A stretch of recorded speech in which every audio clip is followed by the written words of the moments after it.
Hello, everybody. Ryan Carpenter here, owner of P45 Knuckle Down Golf. Wanted to come back at you with a few more of some things I did on the old Twitter machine the other day. Uh, Wanted to put those to video though and get some more information out there. So, a couple things I did was the golf myths. There's lots of golf myths out there, man. I tell you, it's pretty unbelievable. But wanted to cover a couple that occurred here in the last week or so in discussions with students and various people out there. And couple things that came across. The one was the whole the arm straight, right? You've heard it, straight arm. Get that for righties, left arm, vice versa. And the whole idea there is that some magical like extension. This protrusion of the arm. Well, if you think about what that action is, right? If you just stick your arm out away from your body in some way, how does that actually directly influence not only the golf club itself, but any type of productive movement in the golf swing itself? Well, the reality is it doesn't. And so what we have to kind of dive in and start to sort out is, well, what are these players actually doing, that appear to have straight left arms, or extended arms would be probably the more appropriate words to use. And how does that vary from a straight left arm? Or how does it appear to be that way? And that's what it really boils down to. And I'm not going to get into a lot of those details. That's something that's more where the learning process comes into play, beginning to teach and walk through the way that as a player turns, gets up into top position and so forth, right? What they're specifically doing when it comes to the wrists, the hands, moving that club in space up and around, going up to the top, and then transitioning into downswing motion and eventually down into impact, right? And so the way that the best players put that kind of input into the club simply creates a situation where it appears to be straight, whatever, right? Extended out away from the body instead of an into the body type of motion, which is what we typically see with a lot of players that have not learned what the proper inputs are. Most efficient inputs. Let's use that term maybe instead of proper. Proper can get into a little bit of gray area. Anyways, what's going to help you hit the ball the best? Period. The end. Let's call it that. And the best players in the world simply employ a set of motion where they're not bringing any type of major movements from the arms, wrists, anything into the body close. They're simply keeping it more out. I mean, that's what it boils down to. They're not literally trying to keep their left arm straight or vice versa, but, for righties. And so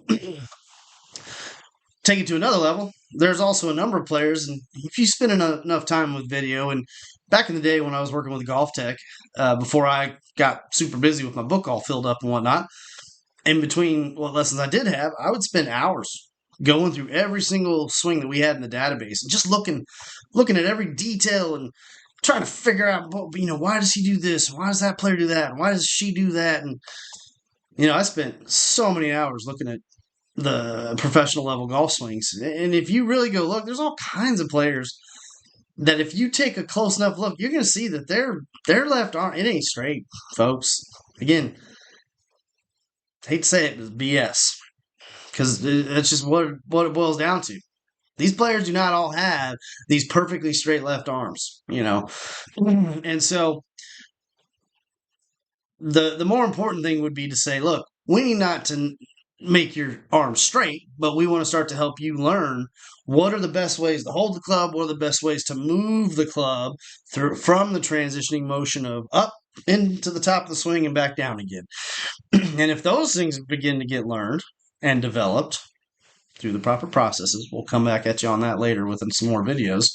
But the natural progression is going to be where the player doesn't want to bring and collapse things into the body, but starts to learn that the motions that we're looking for basically just automatically develops into this whole straight arm thing, this extended arms thing.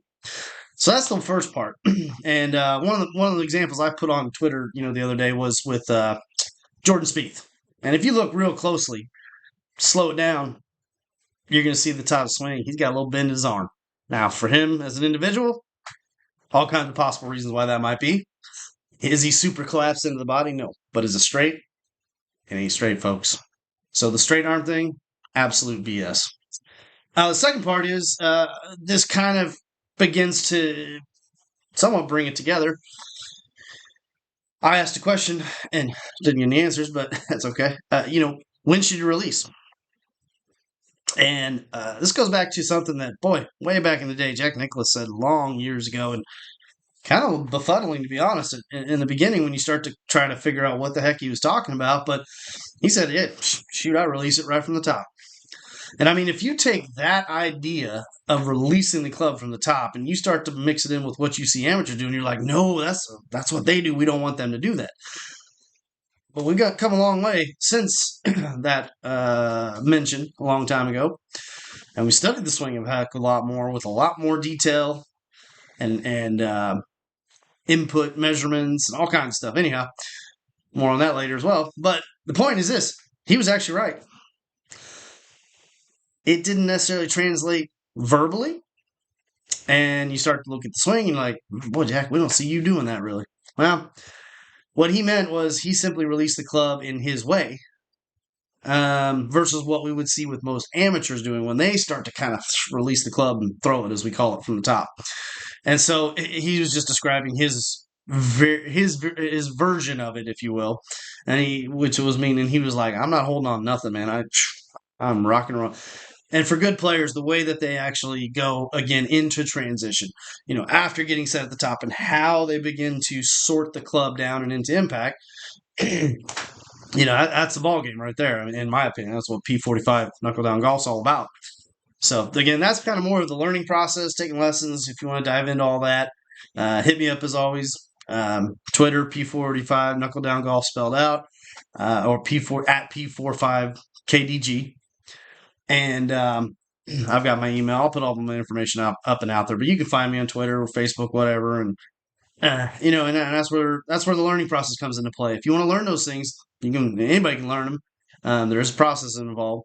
But the big key is this: there is not this like late thing release that happens, ball gone, and now I'm releasing the club. That's just crap. We call it that. I'll be honest, I don't even know why. But the release is not this post-impact position thingy that a lot of people like to use in the golf world. That part, that's absolutely BS. And for the most part, yes, the release of the golf club actually begins from the top in transition and then continues on through to impact and so on. So, anyways, it's a couple quick things I wanted to get down out there. And this week, hope everybody's getting some time. I know spring has sprung down here in the south, and we're getting real geared up, that's for sure. Hope everybody's going to have some better weather soon. If you have questions or comments, anything, obviously, post it below. Hit the like button. Hit me up if you want to talk about anything at all, anytime. For now, that's No BS Golf. We'll talk to you later.